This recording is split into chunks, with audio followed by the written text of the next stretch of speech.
Okay, so friends, this is our fourth class of our very important chapter journal. तो हम लोग इसमें एक क्वेश्चन लगा रहे थे, क्वेश्चन नंबर 2 कल की क्लास में, लास्ट क्लास में मैंने इस क्वेश्चन को कहा था कि क्वेश्चन को मैं कंप्लीट बाद में करूंगा। इसके दो पॉइंट्स थे, एक था वेजेस पेड और एक था बॉट मशीनरी फॉर कैश। अब ध्यान से देखो होगा क्या, wages paid, wages paid, wages क्या होता है पहले तो मैं आप लोग को ये बताऊं। वेजेस जैसे हम लोग सैलरी को पे करते हैं ना, है ऐसे ही सिमिलरली हम लोग अपने लेबर्स को जो पैसा पे करते हैं that is known as wages. Please ध्यान दीजिएगा, हम लोग जैसे अपने एम्प्लॉयज़ को सैलरीज पे करते हैं ना, वैसे ही हम लोग अपने स्टाफ को मतलब अपने लेबर्स को जो पैसा पे करते हैं इसको हम लोग कहते हैं वेजेस। सो सैलरी कहते हैं हम लोग अपने एम्प्लॉयज़ को पे किया और वेजेस लेबर्स को पे किया। वेजेस और सैलरी दोनों एक ही चीज़ हुआ, दोनों ही एक्सपेंस है। बस सैलरी क्या हुआ, सैलरी एम्प्लॉयज़ को पे होता है और वेजेस किसको पे होता है, वेजेस आप कहते हो कि आपने अपने लेबर्स को पे किया। जब आपने यहाँ पर लिखा वेजेस पेड, क्या लिखा हुआ है, वेजेस पेड, तो एक्सपेंस है, एक्सपेंस को पे करने की एंट्री क्या होगी, एक्सपेंस को पे करने की एंट्री होगी wages account debit to cash account. Expense को पे करने की एंट्री क्या होगी, wages account debit to cash account, wages account debit to cash account. और साथ साथ में आपको यहाँ पर ये भी लिखा हुआ है 30 तारीख को, bought machinery, bought machinery for cash. Just so bought machinery for cash. तो बॉट मशीनरी फॉर कैश के समय हम लोग क्या करेंगे स्टूडेंट्स, हमारी यहाँ पर जो एंट्री होती है, यहाँ पर जो हमारी एंट्री बनती है वो बनती है मशीनरी अकाउंट डेबिट, क्योंकि आपने एसेट खरीदा है तो machinery account debit to cash account. आपने 30 तारीख को दो एंट्री पास किया, आपने 30 तारीख को दो एंट्री पास किया, क्या, एक wages account debit to cash account, एक machinery account debit to cash account. ये दोनों एंट्रीज आपने किस दिन पास किया, आपने 30 तारीख को पास किया, 30 तारीख को पास किया, क्या, wages account debit to cash account और machinery account debit to cash account. ये एंट्रीज, इतनी बात क्लियर है सब कुछ? तो फिर मुझे ये बताओ यहाँ तक सब कुछ समझ में आ रहा है, क्योंकि इसमें मैंने कुछ नया बताया भी नहीं स्टूडेंट्स। तो आई होप कि ये तो आपको सबको क्लियर होगा ही होगा। क्या हम लोगों ने यहाँ पर काम किया है, हम लोगों ने यहाँ पर काम किया है वेजेस जब आपने पे किया तो wages account debit to cash account, और जब आपने मशीनरी परचेस किया तो फिर आपने यहाँ पर किया machinery account debit to cash account. दोनों एंट्री आपने किस दिन पास किया, दोनों एंट्री आपने पास किया 30 तारीख को, 30 तारीख को दोनों एंट्री पास किया। अच्छा, दोनों एंट्री में एक कॉमन बात तो ये हुई कि ये दोनों एंट्री 30 तारीख को पास हो रही हैं। दूसरी बात ये हुआ कि दोनों में एक खाता आपको कॉमन दिखाई देगा, कैश अकाउंट। दोनों ही एंट्री में एक खाता आपको दिखाई देगा, कैश अकाउंट। यहाँ पर दोनों ही एंट्रीज में वो कैश अकाउंट आपका क्रेडिट हो रहा है, दोनों ही एंट्रीज में आपका कैश अकाउंट क्या हो रहा है, आपका कैश अकाउंट क्रेडिट हो रहा है। तो ऐसे केस में हम लोग क्या करते हैं, ऐसे केस में हम लोग यहाँ पर एक कंपाउंड एंट्री पास कर सकते हैं। क्या एंट्री पास कर सकते हैं, कंपाउंड एंट्री पास कर सकते हैं। प्लीज समझिएगा कंपाउंड एंट्री हम लोग किस तरीके से पास करेंगे। कंपाउंड एंट्री हमारी हो जाएगी wages account debit machinery account debit to cash account. Please ध्यान से देखिएगा, wages account debit machinery account debit to cash account. जैसे आपका यहाँ पर जो अमाउंट आता वेजेस वाले में, वेजेस वाले में आपका जो अमाउंट आता, ये अमाउंट आता 7,200, मशीनरी वाले में अमाउंट आता 8,000, 7,200 और 8,000।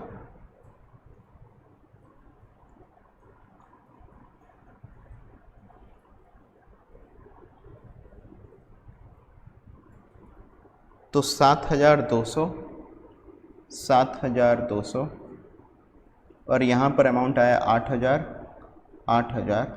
अब देखो जब हमने इसको एक कंपाउंड एंट्री पास किया तो वेजेस में आ जाएगा 7,200, मशीनरी में आ जाएगा 8,000 और कैश अकाउंट में आ जाएगा 15,200।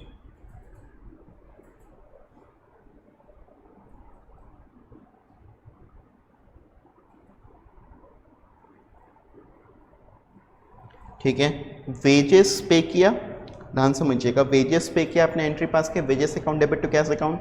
आपने मशीनरी परचेज किया, आपने क्या एंट्री पास किया, machinery account debit to cash account. अब क्या आप देख रहे हो, आप दोनों एंट्रीज में एक आपने कॉमन बात देखा, आपने दोनों एंट्रीज में कॉमन बात देखा। कॉमन बात क्या थी कि दोनों एंट्रीज एक ही दिन पास हो रही हैं 30 तारीख को, और दोनों एंट्रीज में दूसरी कॉमन बात ये थी कि दोनों एंट्रीज में कैश अकाउंट हमारा क्रेडिट हो रहा है। दोनों एंट्रीज में दो कॉमन बातें थी हमारी, क्या, कंपाउंड एंट्री पास करते समय, कंपाउंड एंट्री कब हम लोग पास करेंगे, very important note, very important note, compound entry हम लोग कब पास करेंगे, very important, when two or more entries are passed on the same date. Same date को आपने दो या दो से ज़्यादा एंट्रीज को पास किया, and there is a common account which is debited oblique credited. Please ध्यान समझिएगा, आप कंपाउंड एंट्री कब पास करते हैं, जब दो या दो से ज़्यादा एंट्रीज, दो से ज़्यादा एंट्रीज भी हो सकती हैं, जब एक ही दिन में पास किया गया हो। अगर ये दोनों एंट्रीज, जैसे मैंने कहा, अगर ये दोनों एंट्रीज, एक एंट्री 25 तारीख को होती, एक एंट्री 30 तारीख को होती, तो फिर क्या हम लोग कंपाउंड एंट्री पास करते? नहीं। हम लोग कंपाउंड एंट्री कब पास करते? जब दोनों एंट्रीज एक ही दिन पास हो। जैसे यहाँ पर दोनों एंट्रीज 30 तारीख को ही पास हो रही हैं। साथ में there is a common account, एक कॉमन अकाउंट है दोनों ही एंट्रीज में जो कि डेबिट या क्रेडिट हो रहा है। मतलब अगर सपोज करो चार एंट्री क्यों ना हो, अगर चारों एंट्रीज एक ही दिन पास हो रही है मगर उनमें कोई एक ऐसा खाता नहीं जो कि कॉमन डेबिट या क्रेडिट हो रहा है, तो फिर आप कंपाउंड एंट्री पास नहीं करेंगे। अच्छा, सपोज करो एक एंट्री में कैश डेबिट हो रहा है, दूसरी एंट्री में कैश क्रेडिट हो रहा है, तब भी आप कंपाउंड एंट्री पास नहीं कर सकते। आप कंपाउंड एंट्री कब पास करोगे? जब एक कॉमन खाता होगा जो कि दो या दो से ज़्यादा एंट्रीज में कॉमन है, वो डेबिट हो रहा है या वो क्रेडिट हो रहा है। दो या दो से ज़्यादा एंट्रीज में कॉमन है कि वो डेबिट हो रहा है या वो क्रेडिट हो रहा है। आई होप ये फंडा मेरे सारे स्टूडेंट्स को समझ में आ गया कंपाउंड एंट्री का। क्या ये कंपाउंड एंट्री का फंडा आप लोगों को समझ में आ गया? तो मुझे बताओ यस, फिर हम लोग आगे की बात करते हैं।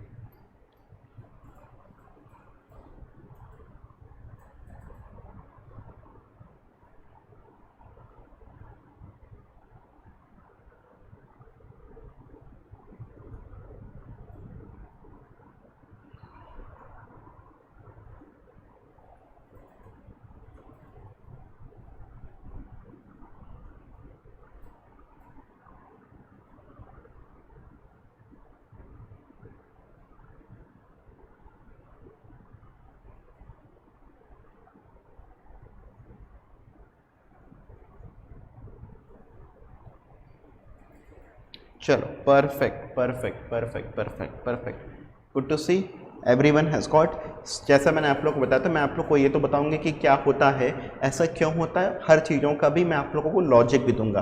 तो कोई भी चीज़ जब हमको अगर लॉजिकली बताई जाती है तो फिर वो चीज़ें हमारे पास में हमेशा रिटेन रहती हैं। तो देखो यहाँ पर क्या हो रहा है, जब एक ही दिन में कई सारे ट्रांजेक्शन्स पास होते हैं तो फिर हमारा जर्नल जो है ना वो बहुत ज़्यादा लेंदी हो जाएगा। जब एक ही दिन में अगर कई सारे ट्रांजेक्शन्स अगर आपने किए तो फिर आपका जर्नल बहुत ज़्यादा लेंदी हो जाता है। तो ऐसे ही जर्नल को कम करने के लिए आप क्या करते हैं, जब कोई खाता कॉमन डेबिट या क्रेडिट हो तो फिर आप कंपाउंड एंट्री पास कर देते हैं ताकि आपका जर्नल बहुत ज़्यादा वॉल्यूमिनस ना हो। तो वॉल्यूम उसका कम करने का मतलब उसकी एंट्रीज को कम करने के लिए हम लोग क्या करते हैं, हम लोग कंपाउंड एंट्रीज को पास करते हैं, प्रेफर करते हैं। आई होप ये सबको क्लियर होगा।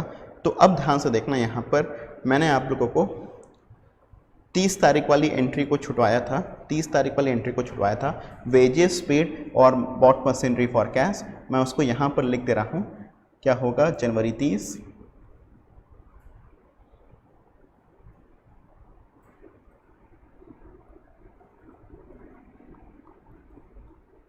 Wages account debit, machinery account debit to cash account. Wages हो गया आपका वेजेस हो गया 7,200, मशीनरी हो गया 8,000।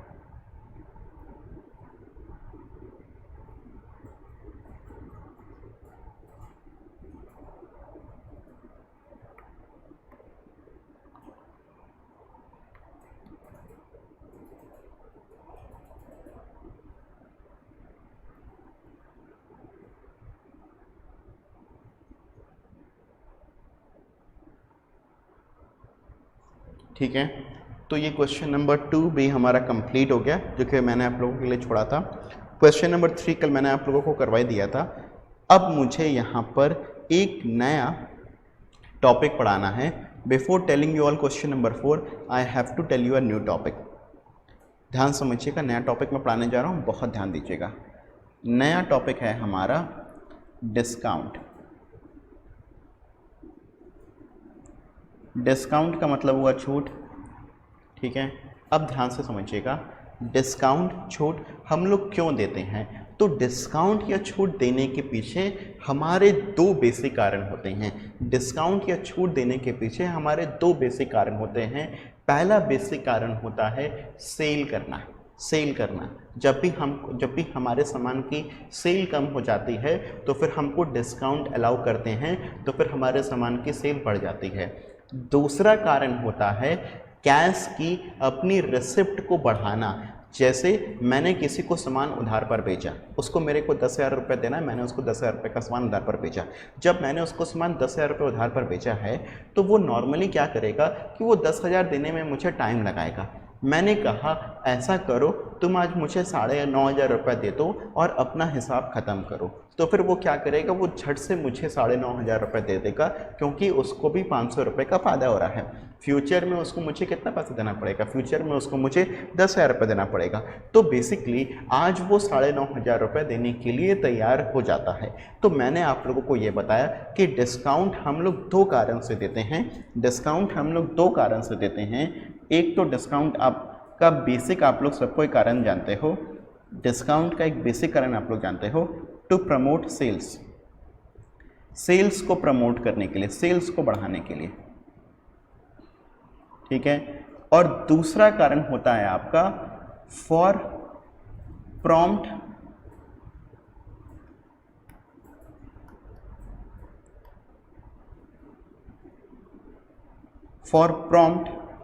पेमेंट। दूसरा कारण होता है हम लोग प्रॉम्प्ट पेमेंट के लिए।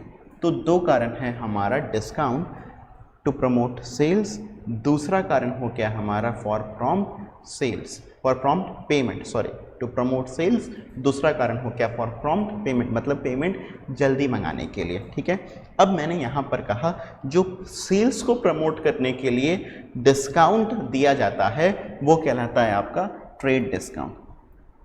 जो सेल्स को प्रमोट करने के लिए डिस्काउंट दिया जाता है वो कहलाता है क्या आपका? वो कहलाता है आपका ट्रेड डिस्काउंट, राइट। और जो पेमेंट को प्रमोट करने के लिए आपका डिस्काउंट दिया जाता है, जो पेमेंट को प्रमोट करने के लिए आपका डिस्काउंट दिया जाता है वो कहलाता है आपका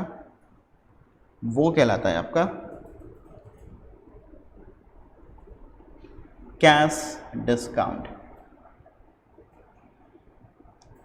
मैंने कहा डिस्काउंट दो वजह से दिया जाता है, एक तो सेल्स को प्रमोट करने के लिए, दूसरा प्रॉम्प्ट पेमेंट के लिए। जो हम लोग सेल्स के लिए देते हैं उसको हम लोग कहते हैं ट्रेड डिस्काउंट, जो हम लोग पेमेंट को प्रमोट करने के लिए देते हैं उसको हम लोग कहते हैं कैश डिस्काउंट। अच्छा, अब ध्यान से सुनिएगा, ट्रेड डिस्काउंट क्या चीज़ पर दिया जाता है, कैश डिस्काउंट क्या चीज़ पर दिया जाता है? ट्रेड डिस्काउंट आप देते हो ऑन लिस्टेड प्राइस, या जिसको आप कहते हो MRP, मार्केट प्राइस। जैसे फॉर एग्जाम्पल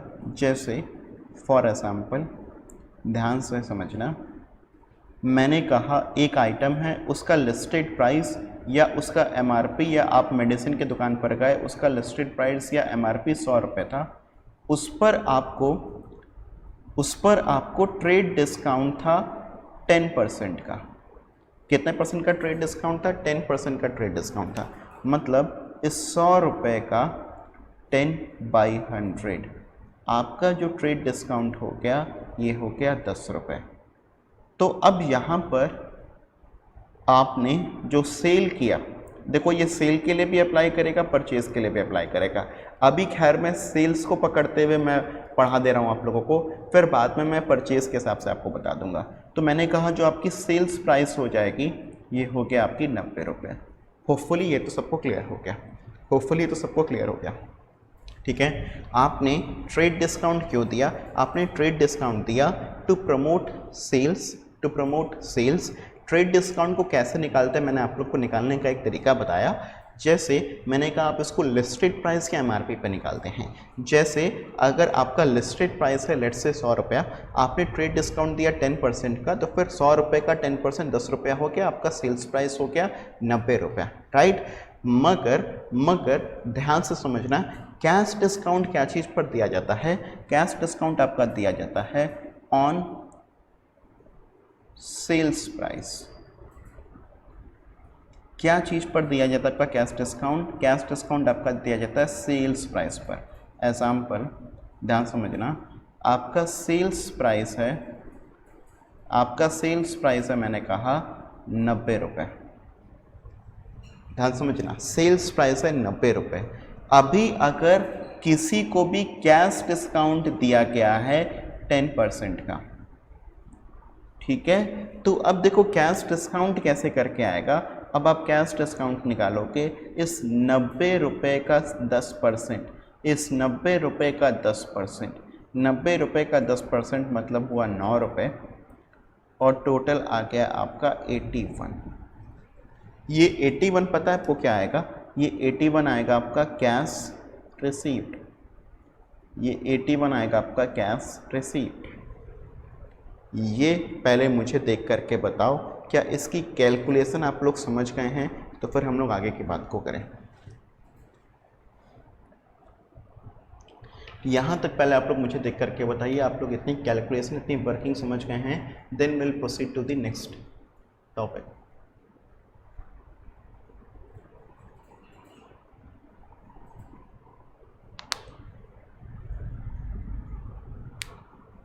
ओके, अब आगे ध्यान समझिएगा। जो हमारा ट्रेड डिस्काउंट होता है, जो हमारा ट्रेड डिस्काउंट होता है, ध्यान समझना, that is not recorded, trade discount is not recorded in books.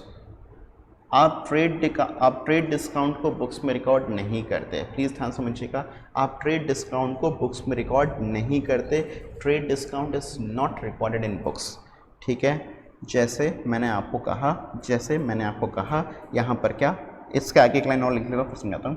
Trade discount is not recorded in books, net sales is recorded. आप क्या चीज़ को रिकॉर्ड करते हो? नेट सेल्स को। जैसे मैंने एक एग्जाम्पल दिया आप लोगों को, ध्यान से समझना, मैंने एक एग्जाम्पल दिया आप लोगों को, यहाँ पर एग्जाम्पल 14 में लिख रहा हूँ। Goods sold to XYZ of the list price of rupees 5,000 at 10% trade discount. Goods sold to XYZ of the list price of rupees 5,000 at 10% trade discount. अब देखो इस वाले केस में होगा क्या, हमारा लिस्ट प्राइस हमारा 5,000 है, इसमें से आप घटाओगे ट्रेड डिस्काउंट। ट्रेड डिस्काउंट आपने कितना घटाया है?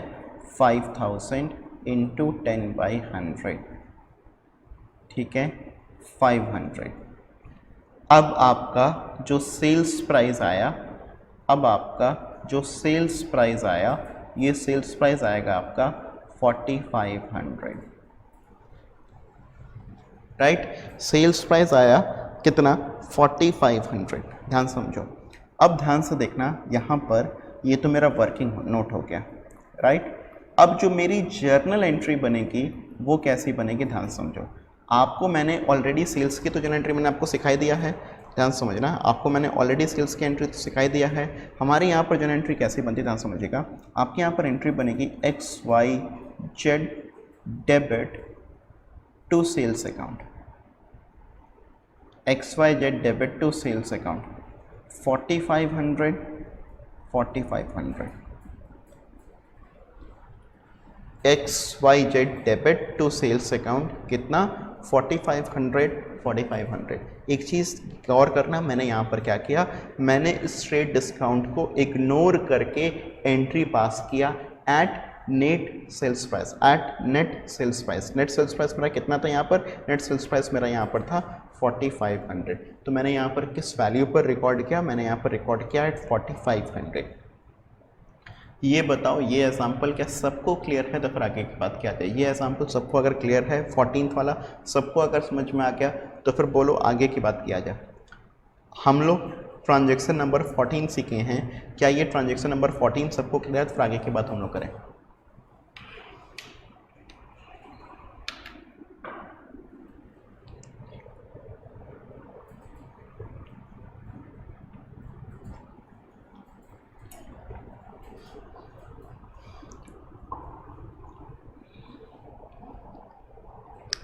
अच्छा,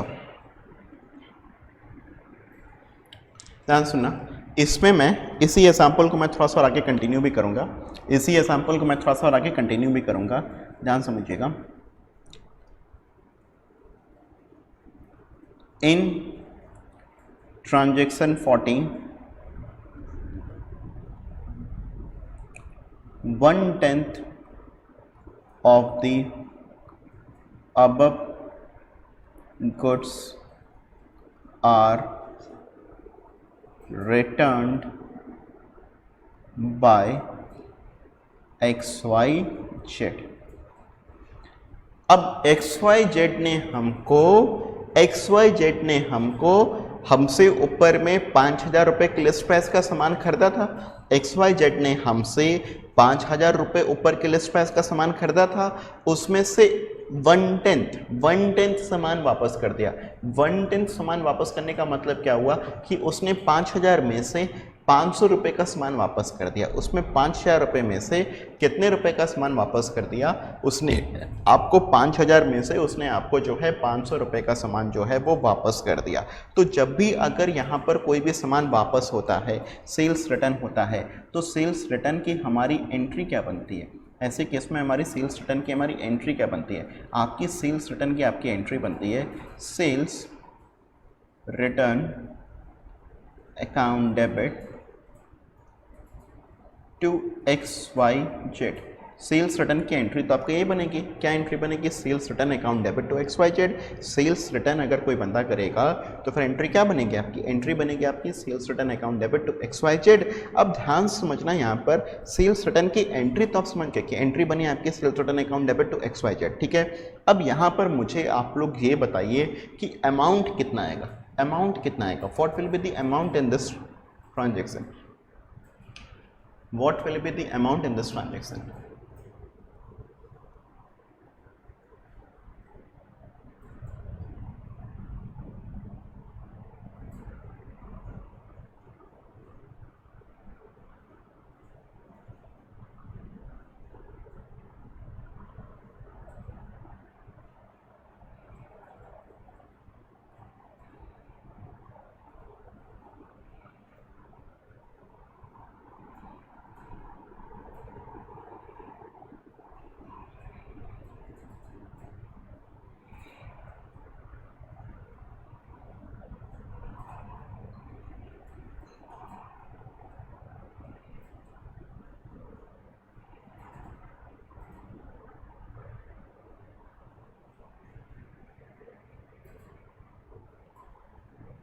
शुभम, बाकी लोग भी रिप्लाई करें, यहाँ पर अमाउंट कितना आएगा, बाकी लोग भी रिप्लाई करें अमाउंट कितना आएगा, बहुत जल्दी से रिप्लाई करिए स्टूडेंट्स, अमाउंट कितना आएगा।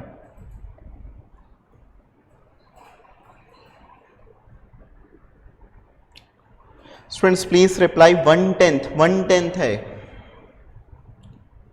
अरे आप लोग क्या कर रहे हो, आप लोग क्या कर रहे हो, 4000 कैसे आएगा, 1/10 सामान, मैंने आपसे 1000 रुपये का सामान खरीदा, मैंने कहा 1/10 सामान मैंने वापस कर दिया, मतलब 1000 में से 900 रुपये का सामान वापस कर दिया क्या, 1000 में से कितने रुपए का सामान वापस किया, जल्दी से बताओ ना। अरे 1000 का 1/10 कितना हुआ, 100, तो फिर वैसे ही यहां पर आप लोग 1/10 निकालो ना, वैसे ही यहां पर आप लोग 1/10 निकालोगे ना, 1/10 निकालो, क्या बात है, very poor very poor very poor. Shreyansh 400 कहां से आया, आर्यन 9000 कहां से आया, तने 450, okay, anyone else, anyone else, Aditya very good 450, okay, Ananya Sneha good good good good, और कोई, चलो ठीक है। सो ध्यान समझिएगा, यहाँ पर आप लोगों ने जवाब दिया 450, आप लोगों का जवाब था यहाँ पर 450, आप लोगों ने यहाँ पर ये 450 आप लोगों ने कैसे करके निकाला, आप लोगों ने कहा सर 4500 रुपये का सामान बेचा था, 4500 का 1/10, 4500 का 1/10 यहाँ पर आया 450, 4500 का 1/10 आप लोगों ने यहाँ पर कहा 450, राइट, 4500 का 1/10 आपने यहाँ पर कहा 450, ठीक है। अच्छा सपोज करो अगर ये 1/10 ऑफ द अबव गुड्स की जगह पर, अगर इस लाइन की जगह पर अगर ऐसा लिखा होता, अगर ऐसा लिखा होता इन ट्रांजेक्शन 14, ऐसा लिखा होता in transaction 14 goods of the list price of rupees 500 have been returned। Please ध्यान से सुनिएगा, अगर क्वेश्चन नंबर मतलब अगर इलस्ट्रेशन नंबर 15 में अगर ऐसा लिखा होता in transaction 15 goods of the list price of rupees 500 have been return, entry आप लोग यहाँ पर क्या पास करते, आप लोग एंट्री यहाँ पर पास करते sales return account debit to XYZ, ठीक है, sales return account debit to XYZ, मगर अमाउंट यहाँ पर क्या होता है ये मेरे को बताओ, sales return account debit to XYZ, जल्दी से स्टूडेंट्स बताइएगा अमाउंट यहाँ पर क्या होगा ये बताओ।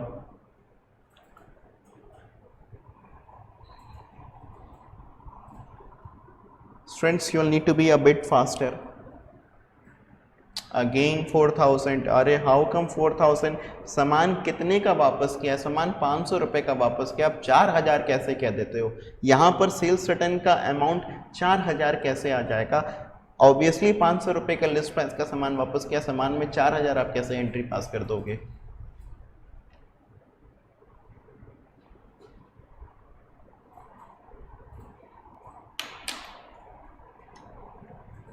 बाकी स्टूडेंट्स भी रिप्लाई करें, गलत सही कुछ भी रिप्लाई करें।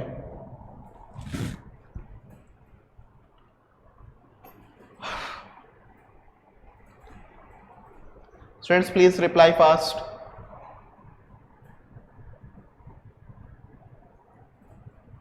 श्रेयांश कह रहा है 500, शुभम अग्रवाल इज सेइंग 500,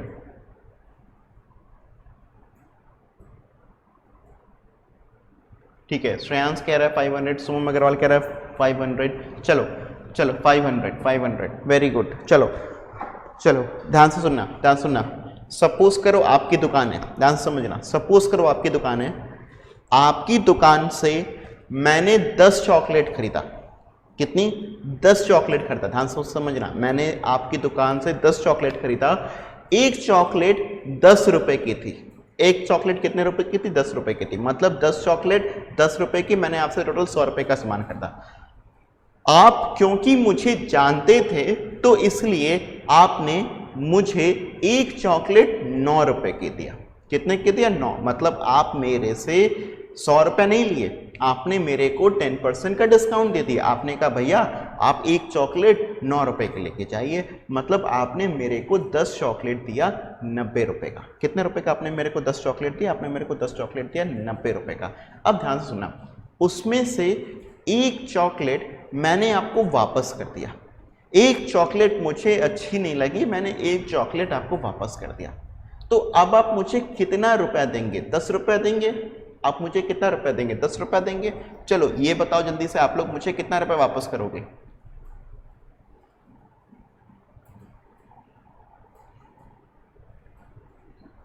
आप लोग ने कहा आप लोग मुझे 9 रुपया वापस करेंगे। क्यों 9 रुपये आप लोग वापस करोगे? मुझे 10 क्यों नहीं वापस करोगे? एक चॉकलेट तो 10 की थी ना, एक चॉकलेट तो 10 की थी ना, एक चॉकलेट तो 10 की थी ना, 9 क्यों दे रहे हो? एक चॉकलेट 10 की है ना, 9 क्यों दे रहे हो? वेरी गुड सर, आपने एक चॉकलेट 10 की खरीदा ही नहीं था, आपने एक चॉकलेट 9 की खरीदा था, तो फिर आपको हम कितना रुपए वापस करेंगे? सर आपको हम लोग 9 रुपए वापस करेंगे, 10 वापस नहीं करेंगे। अब एक बात मुझे ये बताओ, तुम लोगों को अपना 1 रुपए का हिसाब समझ में आ गया? इस मिस्टर XYZ का 1 रुपए का हिसाब समझ में नहीं आया? क्या मतलब है कहने का? अरे यहां पर लिस्ट प्राइस दिया हुआ है 500 रुपए। क्या लिखा हुआ है? लिस्ट प्राइस 500 रुपए। तो जो सामान जिसका लिस्ट प्राइस 500 रुपए था, जो सामान जिसका लिस्ट प्राइस 500 रुपए था, ध्यान से समझना, जिस सामान का लिस्ट प्राइस 500 रुपए था, आपने उस पर से डिस्काउंट दिया है कितने का? इस 500 का आपको 10% का आपको डिस्काउंट मिला है 50 रुपए। ठीक है, तो अब यहां पर आपने जो ये सेल्स किया होगा, ये सेल्स तो आपने 450 रुपए में ना किया होगा? बोलिए ना।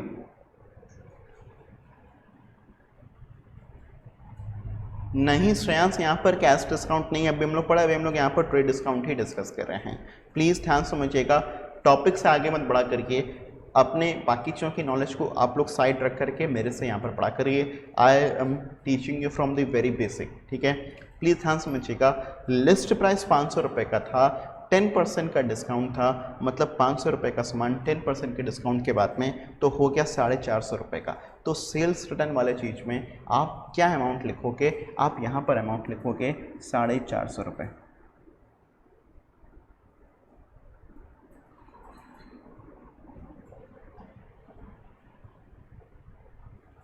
कितना अमाउंट लिखोगे आप यहाँ पर? आप यहाँ पर लिखोगे 450 रुपये।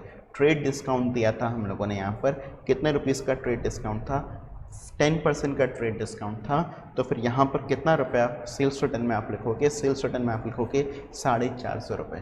कितना रुपया लिखोगे? 450 रुपये। कहने का मतलब क्या हुआ?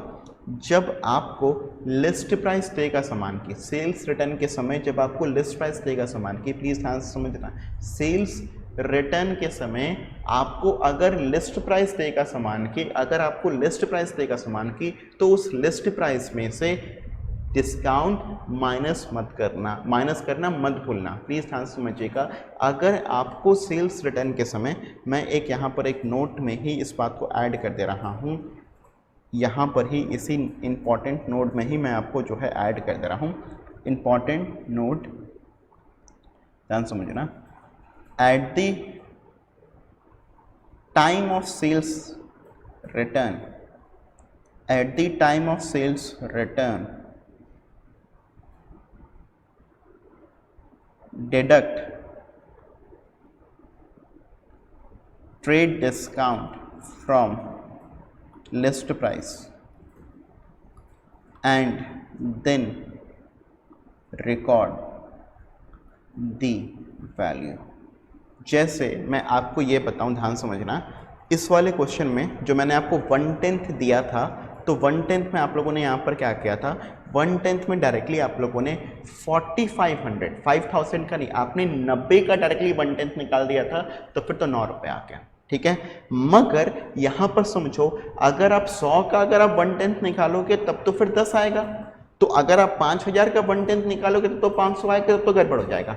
आपको बेसिकली क्या करना है, आपको यहाँ पर ट्रेड डिस्काउंट को घटाने के बाद की जो वैल्यू आएगी आपको उस वैल्यू को लेना है। आपको ट्रेड डिस्काउंट को घटाने के बाद की जो वैल्यू आती है, ध्यान रखिएगा हमेशा उस वैल्यू को आपको लेना है। तो trade discount is not recorded in books, net sales is recorded. जब आपका सेल्स रिटर्न होगा तो फिर डिडक्ट करिएगा trade discount from the list price and then record the values, उसके बाद आप रिकॉर्ड करिएगा वैल्यूज़ को। आई होप ये फंडा आप लोगों को समझ में आ गया होगा, ये फंडा आप लोगों को समझ में आ गया होगा। अगर ये फंडा समझ में आ गया है तो फिर हम लोग कैश डिस्काउंट की बात करेंगे।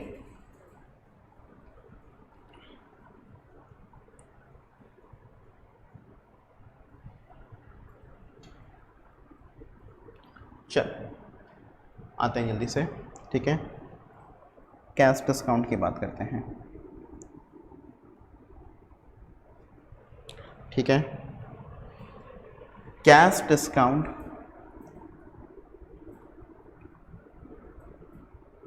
विल बी रिकॉर्डेड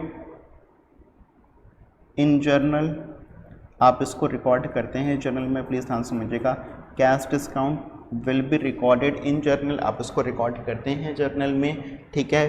अब ध्यान समझना, यहाँ पर अगर मैं बात करूँ तो देखिए मेरी जर्नल एंट्री कैसे बनेगी, ध्यान समझिएगा मेरी जर्नल एंट्री कैसे बनेगी। जैसे मुझे XYZ ने पैसे दिया, मुझे XYZ ने पैसा दिया, प्लीज़ ध्यान समझो, मुझे XYZ से पैसा मिल रहा था, मुझे XYZ, मैंने XYZ को समान उधार पर बेचा, मैंने XYZ को जैसे समान उधार पर बेचा, तो अब XYZ ने मुझे यहाँ पर पैसा पे किया, मुझे XYZ ने यहाँ पर पैसा पे किया। तो जब XYZ मुझे यहाँ पर पैसा पे करेगा तो मुझे तो पैसा मिला, मेरे लिए तो आएगा कैश अकाउंट, पैसा मिला, cash account debit to XYZ।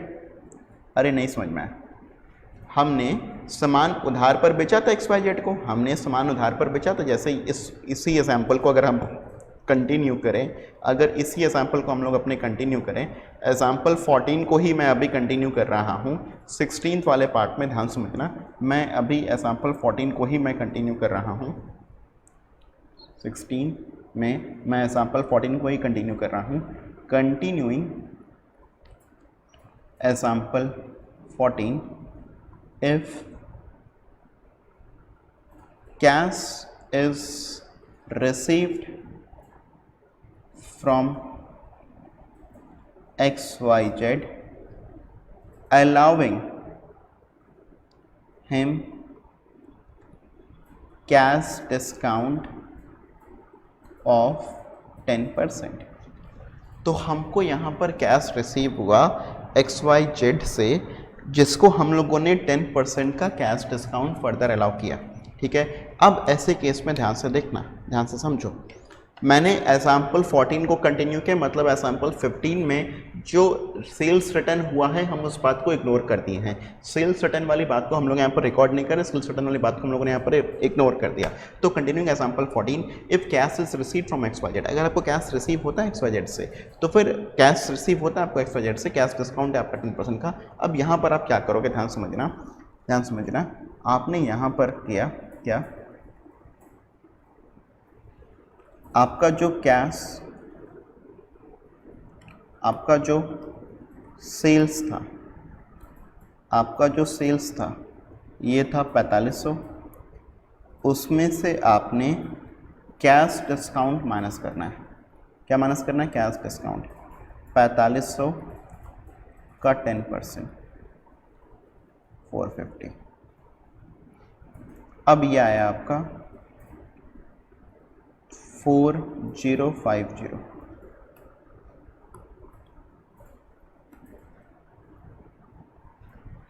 ठीक है। हमारा सेल्स है 4500, इसका कैश डिस्काउंट हुआ 450, तो ये आया अब हमारा 4050। अब ये आपको कैश रिसीव हुआ, आपको ये कैश मिला, ठीक है। तो अब ध्यान से देखना, जब इसकी हम लोग जर्नल एंट्री बनाएंगे, मैंने कहा ये रिकॉर्ड तो होगा, हमारा कैश डिस्काउंट जो हमने दिया है ये रिकॉर्ड तो होगा। अब देखो रिकॉर्ड कैसे करेंगे, हम एक बार के लिए डिस्काउंट वाली बात को भूल जाते हैं। तो जब भी हमको कैश मिलता है, मैंने आपको सिखाया आपकी एंट्री होती है cash account debit to XYZ, और ये तो मैंने आपको सिखाया ही है, cash account debit to XYZ, बोलो हाँ या ना, ये तो इतना तो मैंने आपको सिखाया ही है। अब ध्यान से समझिएगा स्टूडेंट्स, यहाँ पर जो डिस्काउंट है, जो कैश डिस्काउंट है, ये जो कैश डिस्काउंट है, ये हमारे लिए एक्सपेंस है, ये हमारे लिए क्या है, एक्सपेंस है, और हमारा एक्सपेंस इंक्रीज कर रहा है। जैसे ही आपका एक्सपेंस इंक्रीज करता है आप उसको डेबिट करते हैं। आपके लिए ये कैश डिस्काउंट एक्सपेंस है, और जैसे ही आपका एक्सपेंस इंक्रीज करता है आप उसको डेबिट करते हैं। क्या करते हैं, आप उसको डेबिट करते हैं। मैं आपको बताता हूँ आप कौन से खाते को डेबिट करोगे। आप डेबिट करोगे डिस्काउंट अलाउड अकाउंट को, आप डेबिट करोगे डिस्काउंट अलाउड अकाउंट को। अलाउड क्यों, आपने डिस्काउंट को दिया, मिलेगा तो फिर उसको कहोगे रिसीव्ड, जब दोगे तो फिर उसको कहोगे अलाउड, जब मिलेगा तो फिर उसको कहोगे रिसीव्ड, और जब देना पड़ेगा तो फिर अलाउड। ठीक है, तो प्लीज़ ध्यान से मेरी बात को समझिएगा। आपने यहाँ पर डिस्काउंट को अलाउ किया तो फिर यह आपके लिए एक एक्सपेंस है, और एक्सपेंस आपका इंक्रीज कर रहा है तो फिर आप उसको डेबिट करोगे। एक्सपेंस आपका बढ़ा है, आप उसको बढ़ते ही क्या करोगे, उसको बढ़ते ही आप डेबिट करोगे।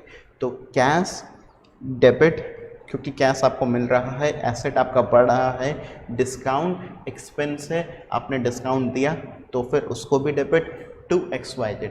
क्या ये एंट्री सारे स्टूडेंट्स को क्लियर है? फिर बोलिए आगे की बात करें।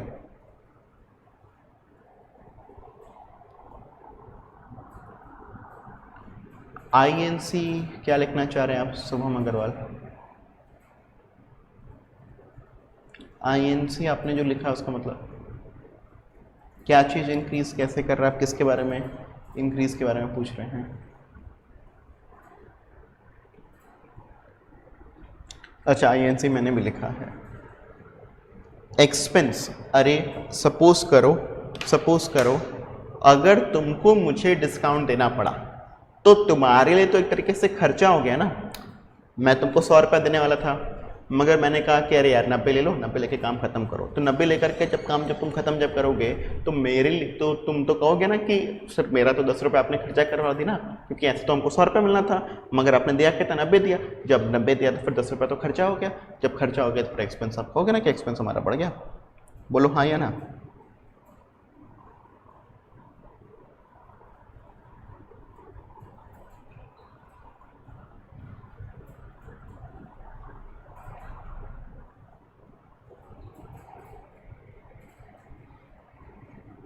चलो ठीक है, तो अब देखो बस अमाउंट छोटी सी चीज़ और सिखानी है, अमाउंट छोटी सी चीज़ और सिखानी है। बहुत जल्दी से अमाउंट भी सीख लीजिएगा।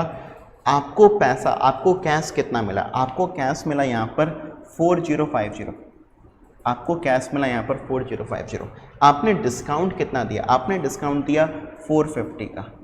और पता है क्या, XYZ का जो खाता खत्म हो जाएगा वो पूरा 4500 रुपये खत्म हो जाएगा। ऐसे भी आप देखोगे तो फिर डेबिट बराबर क्रेडिट होता है, मगर हम लोग डेबिट बराबर क्रेडिट नहीं दिमाग लगाते हैं इसमें थोड़ा सा। तो बेसिकली आपको 4050 रुपये मिल गया, 450 रुपये आपने उसको डिस्काउंट दे दिया, मतलब अब उसके खाते में से आप कितना पैसा घटा दोगे? आप उसके खाते में से 4500 रुपये घटाओगे, आप 4050 रुपये नहीं घटाओगे, क्योंकि अब आपको उससे 4500 रुपये नहीं लेना है, आपको उससे 4500 रुपये नहीं लेना है। आई होप ये बात सबको समझ में आ गया होगा स्टूडेंट्स। आप लोग प्लीज़ एग्जाम्पल नंबर 16 तक एक बार देख लीजिए, चीज़ों को रिवाइज कर लीजिएगा। हम लोग अगली क्लास जब कंटिन्यू करेंगे, हम फिर इसके बाद में परचेज़ की बात कल करेंगे एक बार और जब हम लोग परचेज़ की बात कर लेंगे तो फिर बहुत जल्दी से हम लोग क्वेश्चंस लगाने के स्टार्ट कर देंगे। ठीक है।